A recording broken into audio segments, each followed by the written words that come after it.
Hey everybody, welcome back. We are doing the Bible in 5 series, and our last one talked about 1 Corinthians 14. We talked about 1 Corinthians in general, the church in Corinth in general, and some ideas there. It's really the first half of this video, so I encourage you to make sure you go back and watch it because you're going to need it for anything to matter that we kind of look at today. Today is a continuation of that, and we're looking at verses 34 and 35 specifically. Again, just to read this, it says, "The women should keep silent in the churches, for they are not permitted to speak, but should be in submission, as the law also says. If there is anything they desire to learn, let them ask their husbands at home, for it is shameful for a woman to speak in church." All right, that's where we're starting from. You may have already noticed, I did not read at the beginning of that, as in all the churches of the saints. And the reason is, and we'll kind of get to this towards the end of today, but we don't know where that falls. This verses 34 and 35 are placed in different places in different translations. And this idea of as in all the churches of the saints could be the beginning of verse 34. I could be the ending of verse 33. Verse 33 says, "For God is not a God of confusion, but of peace, as in all the churches of the saints," period. Okay, so let's look at about a half a dozen possible ways of looking at this. A couple things to remember here are a few things right off the bat. The women should keep silent in the churches, for they are not permitted to speak, but should be in submission. It does not say in submission to man, or in submission to men, or in submission to husbands. It literally just says, but should be in submission. That's it. We read men, but it's not there. It just in submission. Then it says, as the law also says. Now here's the thing. Most of the time, Paul cites the law a lot, and almost every time he does, he then gives us the law. Not only does he not give us the law here, but this law doesn't seem to exist. There's no law in Torah that resembles this at all. And so no one has any earthly idea what law he's referencing. And again, almost every single time he mentions a law, he would then cite the law in the verse. And here he doesn't.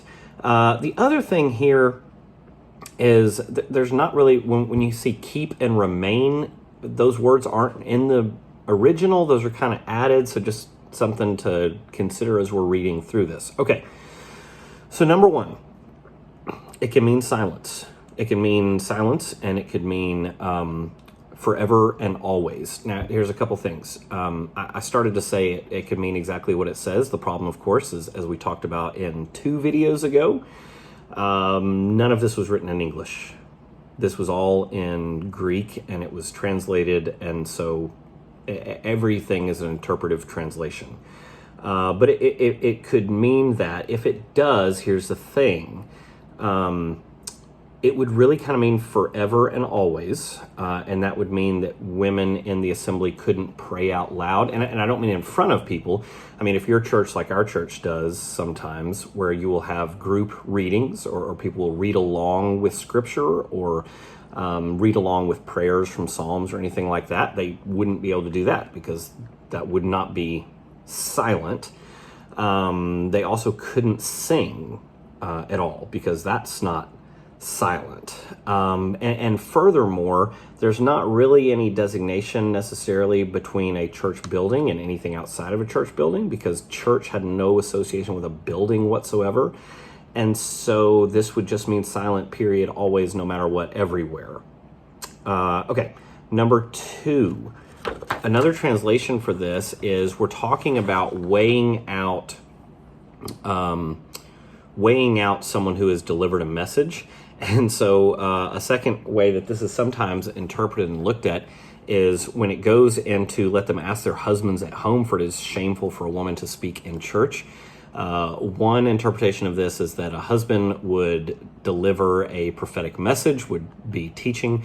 An example of this I heard Someone else give this example. This would basically be, that they were preaching a sermon on loving others and mutual submission, and that other needs come before theirs, and that their wife, stood up on the front row and interrupted and said, well, that's not what you were doing this past week with me and the kids, and called them down on not practicing what they preach, basically.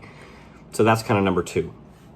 And that fits in some of this, remembering that man and husband is the same word, woman and wife is the same word, so we pick which one of these we use, truly. You just kind of pick from context. So that's important to remember. And it is talking about orderly worship, and it is talking about weighing out or evaluating scripture that's being read. All right, number three. I already talked about this, but this is, this idea people hang on, as in all the churches of the saints.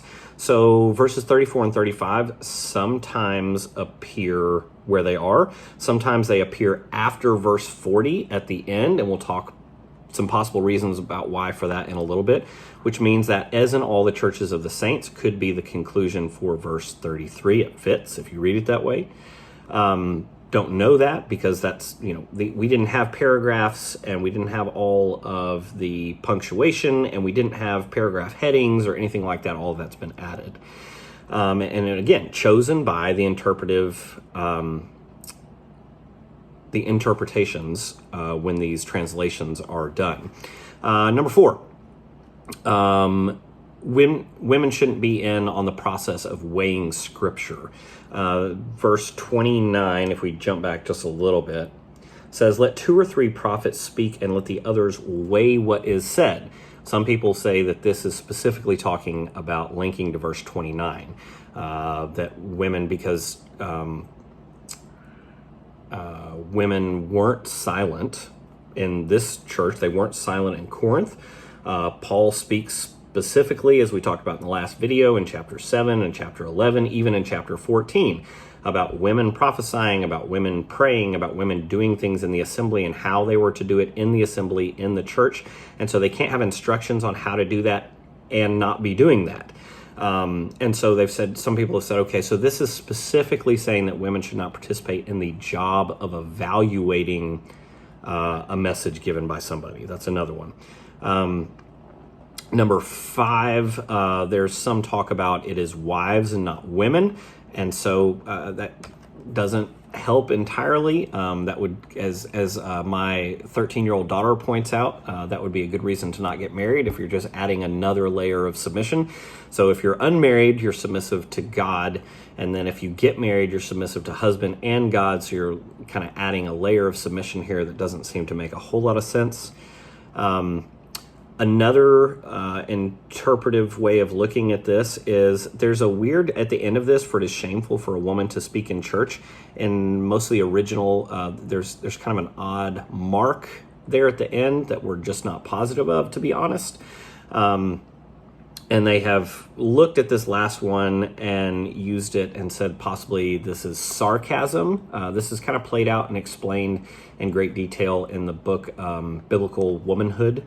For it is shameful for a woman to speak in church. Are you kidding me? Like that sort of thing. Like Paul oftentimes in his sermons will go ahead and he will address whatever the problems are going to be. He knows what people are going to come back at him with, and he'll go ahead and address that in his message.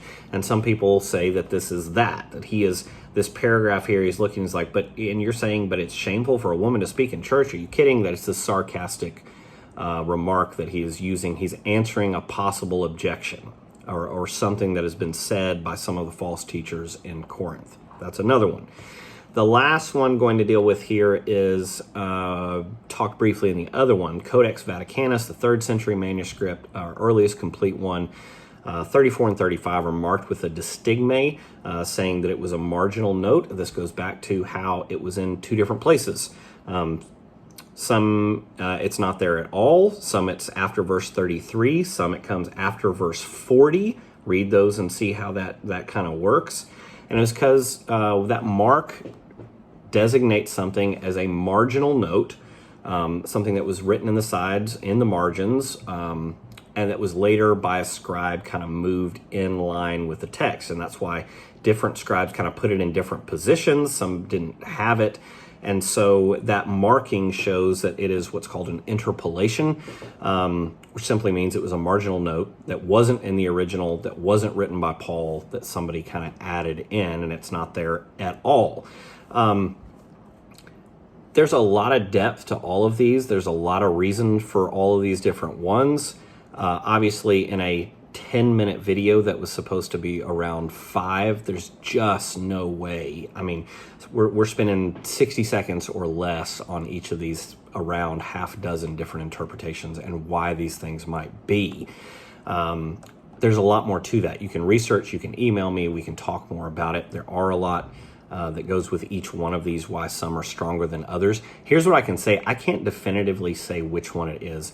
What I can definitively say is that is two things. Number one, if it was silence, then it has to be silence. It doesn't mean that that women can teach kids. It doesn't mean that women can pray out loud. It doesn't mean women can recite scripture out loud in the body, reading off of a PowerPoint. It doesn't mean that women can sing. It means silent, period. And none of us are doing that. And so we're wrong right there if the belief is that it is that. Now, my one thing that I can say is that it just simply can't be just that, because we can't throw out all of Scripture based the totality of Scripture based on 2 verses. Another one that we'll get to later. But we don't even have to look at it like that. We don't even have to look at Paul contradicting it in other of Paul's letters. Paul contradicts that notion directly in just this letter to this church, to this body, and some in this chapter, even just in chapter 14, the contradiction is made where Paul gives instructions saying, I want you all to pray. I want you all to prophesy. I want you all to speak in tongues. All of these things are done out loud and in the assembly. And then there are instructions given women about head coverings and different things that we can get into other debates about. But while praying and prophesying in the assembly. And so what we know is in 1 Corinthians, in this letter to this group, even in chapter 14, there are instructions about women speaking, praying, prophesying, teaching out loud in the assembly, speaking in tongues out loud in the assembly. And therefore, it simply cannot mean just that women must be silent. Paul isn't schizophrenic. He's not crazy. He's not contradicting himself in line in the same chapter. And so the only thing we can know for sure is that it simply cannot mean that women should keep silent in the churches for all time, when Paul clearly states the opposite right here in 1 Corinthians.